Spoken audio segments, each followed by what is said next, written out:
Hi అండి. Suppose మనం ఎవరికైనా హెచ్ఐవి ఉన్న పర్సన్‌తో కాంటాక్ట్‌కి వచ్చామనుకుందాం. హెచ్ఐవి ఎయిడ్స్ అంటారు గదా! సో, ఆ పర్సన్‌తో మనం కాంటాక్ట్‌కి వచ్చామనుకుందాం. అది ఫిజికల్ కాంటాక్ట్ అవ్వచ్చు, లేకపోతే యాక్సిడెంటల్ కాంటాక్ట్ అవ్వచ్చు. యాక్సిడెంటల్ కాంటాక్ట్ అంటే సపోజ్ వాళ్ళకి ఏదో బ్లీడింగ్ అవుతుంటే, మనం వాళ్ళకి హెల్ప్ చేద్దాం అనుకోని హెల్ప్ చేస్తుంటే, వాళ్ళ రక్తము మన చేతుల మీద, కాళ్ళ మీద పడితే ప్రాబ్లమ్ లేదు గానీ, మన చేతులకి, కాళ్ళకి ఏమన్నా కట్స్ గానీ, ఏమన్నా దెబ్బలుంటే, అక్కడున్న ఫ్రెష్ వూండ్ మీద వాళ్ళ రక్తం పడ్డా సరే, లేకపోతే మన కంట్లో పడ్డా సరే, కొన్నిసార్లు నోట్లో కూడా పడతదండి. ఇట్స్ నాట్ ఎ జోక్ అనమాట. మేము కూడా చాలా మందికి పేషెంట్స్‌కి సర్జరీస్ చేసేటప్పుడు, ఇంజెక్షన్స్ చేసేటప్పుడు వాళ్ళకి గుచ్చిన ఇంజెక్షన్స్ కూడా డాక్టర్స్‌కి, సిస్టర్స్‌కి, నర్సెస్‌కి, బ్రదర్స్‌కి చాలా మందికి గుచ్చుకుంటా ఉంటాయి. That is very common problem we face అనమాట. సో ఇట్లాంటి సిట్యుయేషన్స్‌లో కామన్ పీపుల్ ఏం చేయాలంటే డాక్టర్స్‌కి, సిస్టర్స్‌కి, మెడికల్ స్టాఫ్‌కి అందరికీ తెలుసు అనమాట. మేము ఏం జాగ్రత్తలు తీసుకోవాలి. కామన్ పీపుల్‌కి తెలియాలి. ఫస్ట్ ఏంటంటే మీరు హెచ్ఐవి బ్లడ్‌కి ఎక్స్‌పోజ్ అయితే గనక అది బ్లడ్ అవ్వచ్చు, మళ్ళీ చెప్తున్నా సమ్ అదర్ కాంటాక్ట్ అవ్వచ్చు, ఫిజికల్ కాంటాక్ట్ అవ్వచ్చు, what ever may be the contact. అలా అయితే గనక ఆ పర్సన్‌కి మీరు హెచ్ఐవి ఉంది అని కన్ఫర్మ్ చేసుకుంటే గనక యాజ్ ఎర్లీ యాజ్ పాసిబుల్ మీరు ఒక ఏఆర్టీ సెంటర్‌కి వెళ్ళాలి. ఏఆర్టీ అంటే యాంటీ రెట్రోవైరల్ థెరపీ అనమాట. సో వెళ్తే గనక వితిన్ 2 అవర్స్ వెళ్తే ఐడియల్ అండి. లేకపోతే గనక వితిన్ 72 అవర్స్ వెళ్తే మీకు ఒక 3 టాబ్లెట్స్ ఇస్తారు. ఆ 3 టాబ్లెట్స్ మీరు ఒక 1 మంత్ పాటు వాడాలనమాట. సో దాన్నే పోస్ట్ ఎక్స్‌పోజర్ ప్రొఫిలాక్సిస్ అంటారు. అంటే యాక్సిడెంటల్‌గా ఏమన్నా ఎక్స్‌పోజ్ అయితే గనక మనం ఆ కోర్స్ వాడితే ఆ హెచ్ఐవి అనేది మనకి రాకుండా ఉండడానికి ఛాన్స్ ఉంటది. ఆల్మోస్ట్ 80-90% స్ప్రెడ్ అవ్వకుండా ఉంటదండి. రెండో ఇంపార్టెంట్ పాయింట్ ఏంటంటే ఏ బ్లడ్‌కి పడితే ఆ బ్లడ్‌కి మనం ఎక్స్‌పోజ్ అయితే హెచ్ఐవి రాదు. ఆ పర్సన్‌కి హెచ్ఐవి ఉండాలి. హెచ్ఐవి వైరల్ లోడ్ కూడా చాలా ఎక్కువ ఉండాలన్నమాట. ఓకేనా?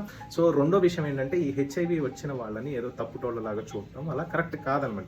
So what ever may be the cause, మనం ఏంటంటే మనం చేసే తప్పులని మన నెత్తి మీద ఇట్లా రాసుకొని ఉన్నాం అనుకోండి. సో మనం వాళ్ళకంటే తప్పుటోళ్ళం అవుతాం అనమాట సొసైటీ ముందు. సో హెచ్ఐవి వచ్చిన వాళ్ళందరిని ఒక స్టిగ్మాతో చూడటం వల్ల కొన్నిసార్లు వాళ్ళు హెచ్ఐవి ఉంది అని జనాలకి చెప్పుకోరు కూడా. ఎందుకంటే మేము హాస్పిటల్స్‌లో చూస్తాం. ఎవరికైనా సరే హెచ్ఐవి ఉంటే దయచేసి ఫస్ట్ డాక్టర్స్‌కి, నర్సెస్‌కి చెప్పండి. ఎందుకంటే మీరు ఏదైనా ఎమర్జెన్సీ స్టేట్‌లో వస్తే కొన్నిసార్లు మేము గ్లౌస్ వేసుకోవడం కూడా మర్చిపోతాం. గ్లౌస్ వేసుకోకుండా డైరెక్ట్‌గా పేషెంట్స్‌కి క్యాన్లాస్ పెట్టేసి ఇంజెక్షన్స్ చేస్తూ ఉంటాం. సో మేము ఎక్స్‌పోజ్ అవుతాం. రీసెంట్‌గా కూడా ఒక పేషెంట్ హెచ్ఐవి ఉంది, మెడిసిన్ వాడుతున్నాడు, అయినా సరే చెప్పొచ్చు కదా, చెప్పట్లేదు. మాకు హెచ్ఐవి ఉందండి, మేము మందులు వాడుతున్నాం అని ఒక మాట చెప్పారనుకోండి, అక్కడ ఉన్న స్టాఫ్ అందరూ అలర్ట్ అయ్యి కాస్త జాగ్రత్త పడతారు. అర్థమైందా?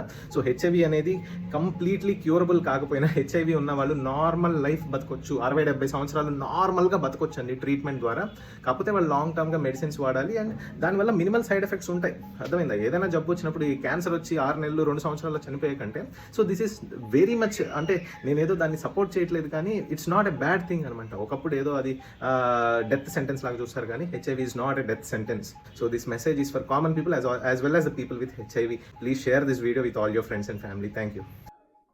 సార్ నాకు ఒక డౌట్. హెచ్ఐవి లేడీస్కి తల్లో పేలు ఉంటాయి కదా, అవి వాళ్ళ బ్లడ్ని తాగుతాయి కుట్టి. వాళ్ళ పక్కన మనం పడుకున్నప్పుడు వాళ్ళ పేలు మన తలలోకి వస్తాయి కదా, అవి మళ్ళీ మనల్ని కుడతాయి కదా, అలా ఏమన్నా హెచ్ఐవి స్ప్రెడ్ అవుతుందా సార్? అంటే ఇలా పేలు కుట్టినా దోమలు కుట్టినా హెచ్ఐవి స్ప్రెడ్ అవుతుందా అని అడుగుతున్నారు. దానికి సింపుల్ ఆన్సర్ నో. పేల వల్ల, దోమల వల్ల హెచ్ఐవి స్ప్రెడ్ అయితే ఈ పాటికి మన దేశం మొత్తం, ఇంకా ప్రపంచం మొత్తం అందరికీ హెచ్ఐవి ఉండేదండి. ఓకేనా? ఎప్పుడైతే ఈ పేలు మనల్ని కొడతాయో అవి ఒకళ్ళ బ్లడ్ని ఇంకొకరికి వదలవు. ఓకేనా? సో అదేంటంటే ఈవెన్ మస్కిటోస్ కూడా అవేంటి, ఒకళ్ళ బ్లడ్ పీల్చి ఇంకొకళ్ళని కుట్టినప్పుడు ఆ బ్లడ్ ఆ పర్సన్లోకి వదలదు. ఏం చేస్తుంది సలైవాని వదులుతుంది. అంటే దాంట్లో ఉండే ఉమ్ము అంటారు కదా, ఆ సలైవాని వదులుతుంది అనమాట దోమ. సెకండ్ విషయం ఏంటంటే ఆ పేల కడుపులోకి, దోమల కడుపులోకి హెచ్ఐవి వైరస్ వెళ్తే ఇమీడియట్గా డైజెస్ట్ అయిపోతుంది. ఓకేనా? అంటే చచ్చిపోతుంది అనమాట. వాటి కడుపులో అది బతకలేదు. ఓకేనా? So I hope the doubt is cleared.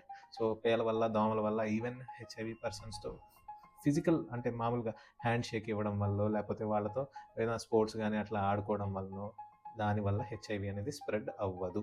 ఓకేనా?